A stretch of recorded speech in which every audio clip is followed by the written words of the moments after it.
I never expected her to remember my name, let alone everything else. It started with something small. It always does. I go to the same coffee shop every morning at 8:10. Not because the coffee is good, it's fine, but because the place feels predictable. The bell above the door sticks for half a second before it rings. The floor near the counter dips slightly. The window seat in the corner gets sun until 9:30, and then it disappears like it was never there. I like things that disappear on schedule. She usually comes in around 8:25. The first time I really noticed her, she was arguing softly with the barista about almond milk. Not complaining, just negotiating. Calm voice, direct eye contact, one hand resting flat on the counter like she was steadying the whole place. Mid-40s, maybe a little older. Dark hair pulled back loosely, a few strands refusing to stay. No ring. Or maybe I just looked too quickly. I didn't mean to keep looking. But she glanced over her shoulder while waiting for her drink and caught me mid-stare. Not in a dramatic way. Just a brief collision of eyes. She didn't smile big. Just one corner of her mouth lifted, like she'd caught a private joke. The next morning, she sat at the table beside mine. Not across. Not far. Beside. Close enough that I could hear the scratch of her pen against paper. She writes things down. Actual pen. Actual notebook. No phone. I remember thinking that felt intentional. Do they always burn the croissants? She asked suddenly, not looking up. I blinked. Yeah, I think that's the style. She huffed a quiet laugh. So it's on purpose. I nodded like I'd contributed something useful. After that, it became routine. We didn't plan it. At least I don't think we did. But our coffees arrived around the same time. We'd sit, sometimes talk, sometimes not. She learned my order before I realized she had. One Americano, she said to the barista one morning before I opened my mouth. Then she looked at me. Right. I shrugged, pretending it didn't matter. Yeah, yeah. She nodded like she'd confirmed something important. It's strange, the things that make you feel seen. Not big gestures. Just someone noticing you don't take sugar. Someone remembering you always sit facing the door. I live alone. Small apartment. White walls I keep meaning to decorate. At night, I scroll through old conversations on my phone. Half-typed messages sit in my drafts. You up? Hey, never mind. I delete them before sending. It feels easier to want connection than to risk it. With her, it didn't feel like risk. It felt steady. One morning, I asked her what she was always writing. Lists, she said. Of what? Things I shouldn't forget. I looked at her hands when she said it. Long fingers. Short nails. A faint ink smudge near her thumb. She noticed me looking and slowly closed the notebook. Not that kind of list, she added softer. I felt my face warm. I wasn't, I know, she said gently. You're not. There was a pause. The espresso machine hissed loudly behind us. Someone dropped a spoon. For a second, neither of us filled the space. I folded my napkin in half. Then in half again. I don't know why. Just needed something to do with my hands. You're younger than the rest of the morning crowd, she said after a while. Yeah. How old? 26. She nodded slowly. Not surprised. Just filing it away. I'm 44. She offered, like we were trading weather updates. I swallowed. Okay. She studied my face, maybe looking for judgment. Or hesitation. I'm not sure what she found. Does that bother you? She asked. I shook my head too quickly. No. I didn't think it mattered. Most things don't, she said. Until they do. We didn't talk much after that. When she left, she hesitated near the door. Looked back at me like she'd forgotten something. Do you ever come here in the evenings? She asked. Not really. She tapped her fingers lightly against the strap of her bag. You should. The bell stuck. Then rang. That night, at 7:42 p.m., my phone buzzed. Unknown number. This is going to sound strange, but I found your resume folded inside my notebook. I stared at the message for a long time. I don't remember ever giving it to her. And I don't know why my heart felt like I had. I almost didn't reply. I stared at the message until the screen dimmed, then lit it up again like it might say something different the second time. This is going to sound strange, but I found your resume folded inside my notebook. I typed 3 different responses. That's weird. I don't remember giving it to you. Sorry. Deleted all of them. Finally, I sent. I might have left it on the table last week. I've been applying places. The The typing dots appeared almost immediately. You're looking for work? Yeah, trying to. There was a pause this time. Longer. Then, come by tomorrow evening. I'll give it back. And I might know someone. I read that last part twice. I might know someone. It felt like more than a favor. It felt like an invitation. Her house was quieter than I expected. I'd driven past it before. White siding, trimmed hedges, porch light always on, but stepping inside felt different. The air smelled faintly of lemon cleaner and something warm, like cinnamon. Shoes are fine, she said when I hesitated near the door. I gave up on rules after the divorce. She said it casually, like she was commenting on the weather. Oh, I said. I didn't know. Most people don't ask. There was again, that small offering. A piece of herself placed gently between us. She handed me my resume from the kitchen counter. It was slightly creased, folded twice down the center. I tried not to read into that. My son's at his dad's this week, she added, pouring hot water into 2 mugs. So it's just me. I nodded, pretending that information didn't land somewhere sensitive. We sat at the small wooden table near the window. Steam curled between us. She slid 1 mug toward me. Chamomile, she said. You look like you don't sleep. I almost laughed. Is it that obvious? You yawn without opening your mouth, she said. Like you're apologizing for it. I looked down at my hands wrapped around the mug. I just think a lot. About. I shrugged. Stuff I should have done differently. People I should have been more honest with. She studied me for a moment, not in a clinical way. Just attentive. I used to do that, she said quietly. Replay conversations. Imagine better endings. She stirred her tea slowly. It doesn't change them. Silence settled between us, but it wasn't uncomfortable. Just aware. I'm married at 22, she continued, eyes on the steam. I thought certainty was the same thing as love. And it wasn't. I asked. She smiled faintly. It was convenience and fear of being alone. The clock on the wall ticked too loudly. I felt something tighten in my chest. I don't think you're afraid of being alone, I said before I could stop myself. Her eyes lifted to mine. Steady. Searching. No, she asked. No, I think you're just tired of pretending you're not. The words hung there. I immediately regretted them. Too much. Too honest. But she didn't pull back. Instead, she reached across the table, slowly, like giving me time to change my mind, and adjusted the sleeve of my sweater where it had folded awkwardly at my wrist. You notice a lot, she said softly. Her fingers lingered a second longer than necessary. I didn't move. I imagined what it would be like if her son walked through the door. If someone saw us like this. The age difference wasn't loud, but it was present, in the lines near her eyes, in the way she held herself, careful, measured, in the fact that she had already lived through things I was just beginning to understand. This is probably inappropriate, she murmured, half to herself. Probably, I said. Neither of us moved away. She let her hand fall back to her side of the table. But her gaze didn't. I don't know why that moment stayed with me. I'd tell myself later. Maybe because it felt like someone finally saw me. After that night, the coffee shop felt smaller. Not physically, just aware. We didn't talk about the house, or the tea, or the way her fingers had rested against my wrist like she was checking for a pulse. But something had shifted. She started arriving earlier. 8:15 instead of 8:25, and she didn't sit beside me anymore. Across, like distance was measurable. You're late, she said one morning when I rushed in at 8:18. 2 minutes, I said, slightly out of breath. She glanced at her watch. 4. I smiled. She didn't. Not unkind, just restrained. I noticed she wasn't writing in her notebook anymore. It stayed closed on the table. Her pen rested parallel to the edge, like it had rules. Everything okay? I asked. Of course, she said quickly. Then softer, why wouldn't it be? I almost said, because you're pulling away. But that felt dramatic. And I didn't want to be dramatic. I wanted to be steady. Mature. Like this wasn't whatever this was. A few days later, my friend Daniel slid into the chair beside me before she arrived. You've been here a lot, he said, eyeing my half-empty cup.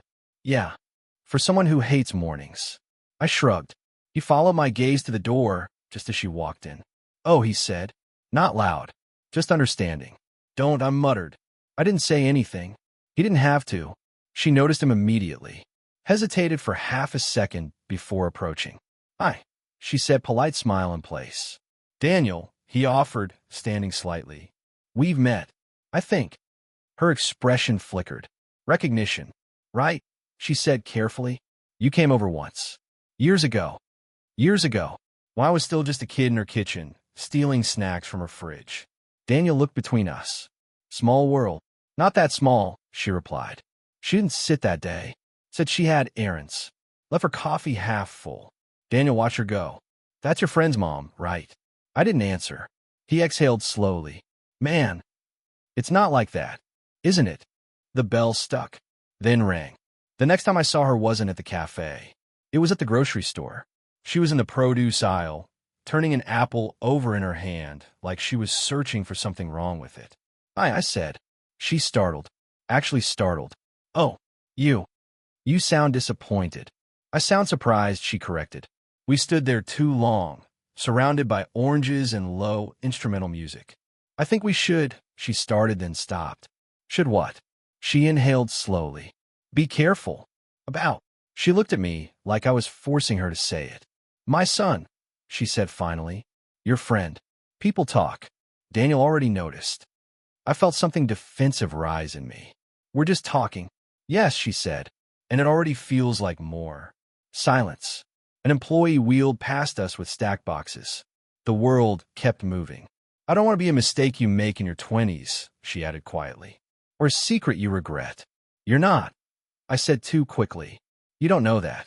She reached for an apple. Our hands brushed. Not intentionally, but neither of us pulled away immediately. Her fingers stayed against mine. Warm, slightly trembling. "This is exactly what I mean," she whispered. I could see it, the fight in her. Wanting and restraint. Longing and something heavier. "Tell me to stop," I said, voice lower now. "And I will."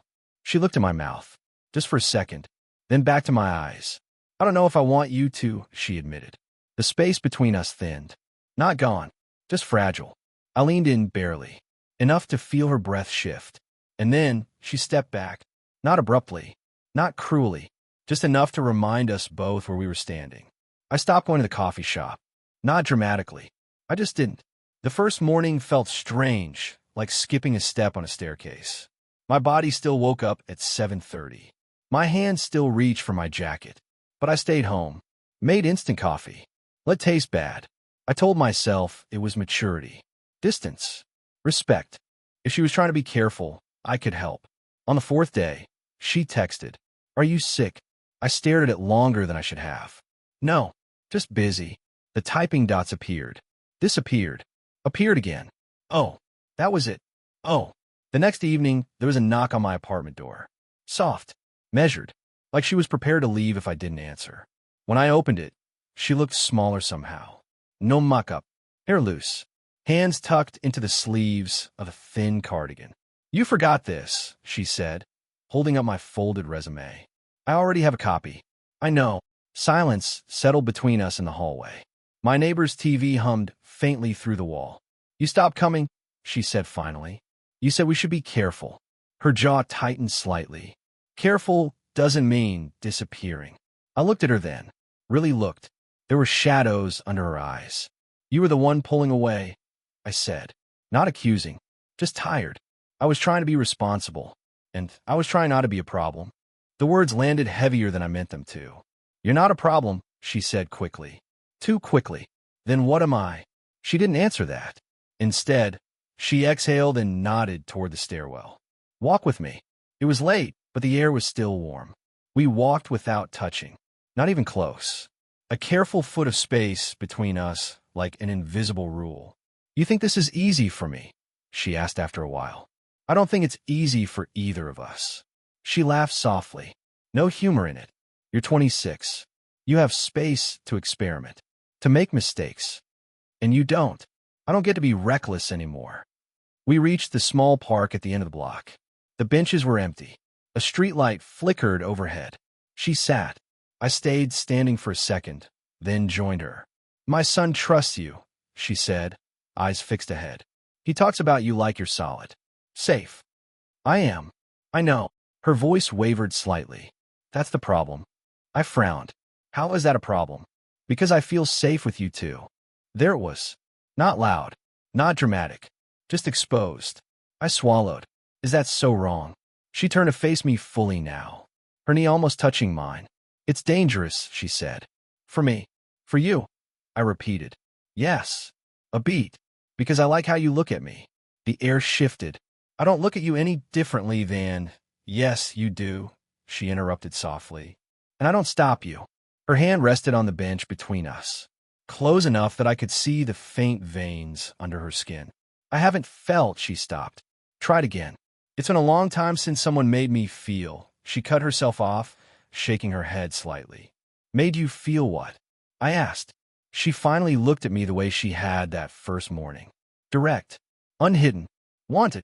The word hung between us, fragile. My heart was loud in my ears. I wanted to reach for her, to close the careful distance we'd been measuring for weeks. Instead, I said, I don't want to ruin your life. A small, sad smile touched her lips. You wouldn't ruin it. Then why does it feel like we're standing on the edge of something? She didn't answer right away. Her fingers shifted closer to mine. Not touching, just near. Tell me, she said quietly, eyes searching mine in the dim light. If we step forward, who gets hurt first? She didn't answer my question that night. Not really. Instead, she said, there's something I didn't tell you. The way she said it, careful, preloaded, made my chest tighten. We were still on the bench. The streetlight above us, humming faintly. Her hands folded now, like she needed to hold them still. My ex, she began, then stopped. Adjusted. My husband. He's been coming by more. I blinked. For your son. Yes. And no. That no settled heavier than the yes. He wants to try again, she said quietly. Not dramatically. Not with flowers or apologies. Just showing up. Fixing things around the house. Taking us to dinner like nothing ever broke. I stared at the gravel near my shoes. Do you want that? I don't know. Her voice thinned. That's the problem. A month ago, that answer wouldn't have involved me. Now it did. He's familiar, she continued. 20 years of familiar. There's a comfort in that. A history. And history wins. I asked before I could soften it. She looked at me then. Not defensive. Just tired. History is heavy, she said. It's not easy to put down. The air between us changed. Not colder. Just less certain. I had imagined obstacles. Age. Her son. People talking. I hadn't imagined another man quietly reclaiming space I didn't even know I was competing for. I should have told you sooner, she added. But I didn't want to make it real. So what are we doing? I asked.